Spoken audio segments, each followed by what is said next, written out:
All right, we welcome back to the show Florida Senator Marco Rubio. Senator, we appreciate your time. Thanks for coming back on, sir. Thank you. Thanks for having me back. All right.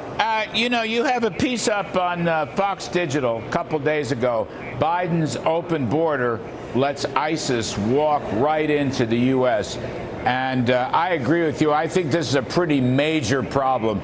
The question is, what should we be doing about it? Well, we have to stop the continued flow. I have no hope of that at this point because the Biden administration is continuing to allow people to enter the country and has been releasing them. You know, what they rely on is they say, well, we vet everyone that's at the border. Well, they can't. Because some of these parts of the world that people come from, we don't have any information about them. We have no databases from there. And so we don't know if they're terrorists or are here to do terrorism. But if you just think about this, all right, if it's 9-10 million people, if just a small percentage of them, and they've come from all over the world, just a small percentage of them have been sent here to conduct a terrorist attack, that's a lot of people, and that's a lot of terrorism.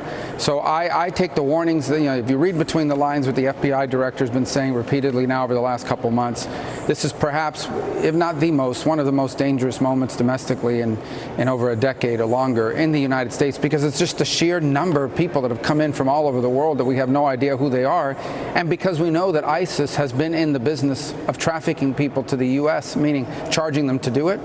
But common sense tells you if they have a business moving people, they would move their own terrorists using that same network.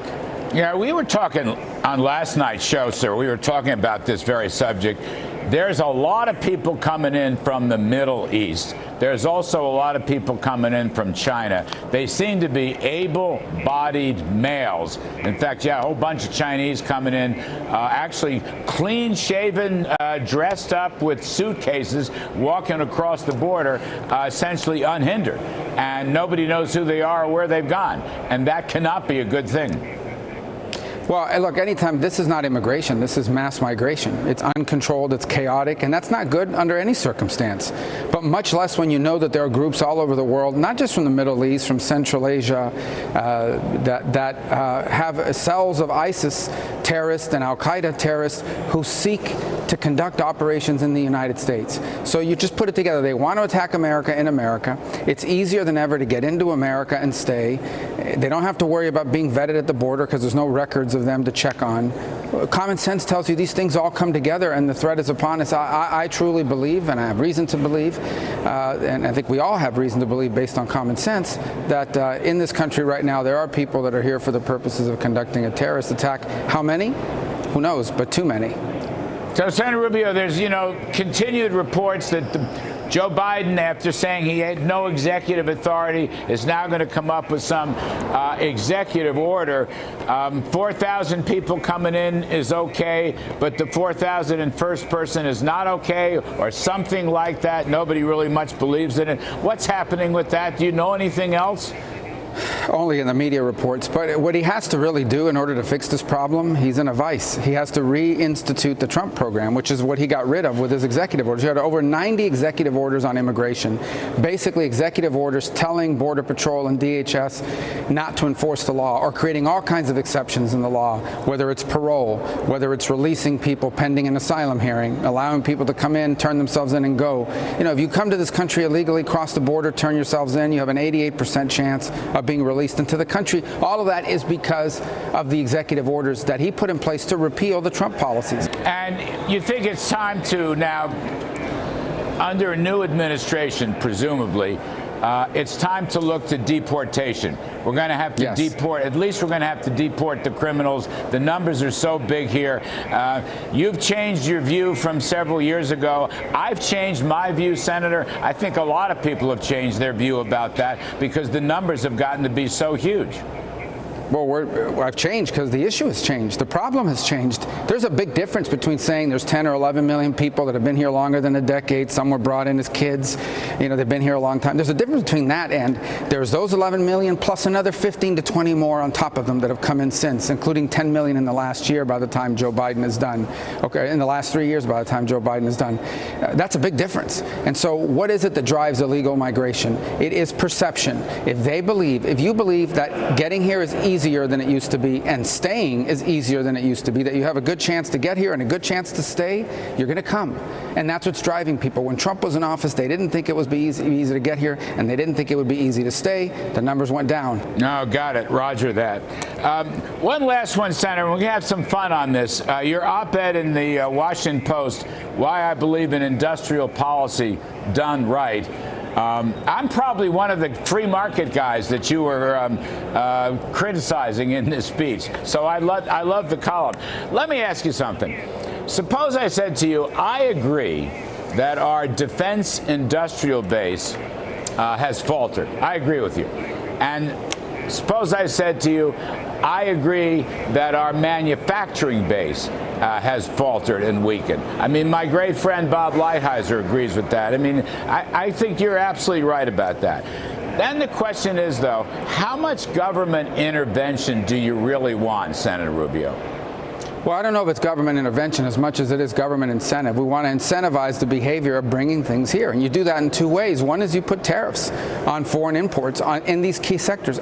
Look, I'd like to do it on everything, obviously, but that's not ideal economically. You have to do it on sectors that you've identified as critical to the national interest. And it's not just military gear. It's pharmaceuticals, the ability to make medicine. It's rare earth minerals that the Chinese manipulate all over the world. Our technology, we can't make it if we don't have access to those things and those rare earth minerals that China has cornered the market on and has grown their control of that market.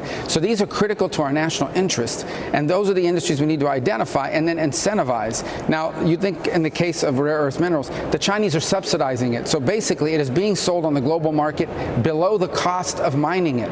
Okay? There's no way to compete against that unless you yourself have to step in and do something to create a marketplace that people can go into, because who can invest in something where you're going to lose money? Only the Chinese can, because they're subsidizing that industry. So we have to be careful. This can't expand to every business in the world or every industry, but there are some that are critical to our country, and there are some things like that we're going to have to do, and that includes denying entry into a marketplace on these critical for these critical goods and commodities from countries like China that are deliberately manipulating the market as a strategic imperative, not as an economic one. So I agree with that. I agree with most of that, as far as I understand it. Look, I think unfair trading practices is the catch-all, particularly regarding China, but not only China.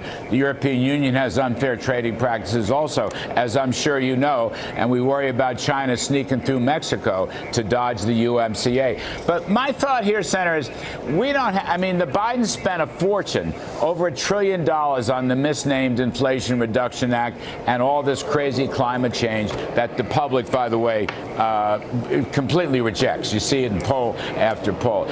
We can't spend a lot of money because we got to get inflation down. So my thought to you, sir, is this. Why don't we be vigilant about unfair trading practices, use tariffs where necessary to negotiate, but meanwhile, cut tax rates and cut all the Biden regulations so we would provide incentives for our manufacturing here at home and take the red tape out of the equation. So it would be a combination. Go after unfair trading practices, but let's have some free market incentives on lower tax rates and regulations at home. 100%. What do you think about that, That's 100%. Senator? No, that's 100% right. I mean, we want to create the incentives to do it here. We want to create a disincentive to bring in things that are unfairly being brought here because they're being subsidized or manipulated, especially from China, on all kinds of industries. And we do want to avoid. So in the Inflation Reduction Act and even in the CHIPS Act, what they're doing is they're taking money and they're basically they're not funding the industrial capacity of the United States. They're funding favored industries that happen to be in the green energy field. And by the way, as a result of it, indirectly funding the Chinese companies, whether it's solar panels or electric cars or what have you. So that is just, they call it inflation reduction, but it doesn't do anything to reduce inflation. It takes government money and spends it in the name of industrial policy. It spends it on pet projects that are part of their broader narrative on climate change and things of that nature. It is not geared towards the national interest. It is geared towards a base of their party. Well, that's totally different from what I'm for. Well.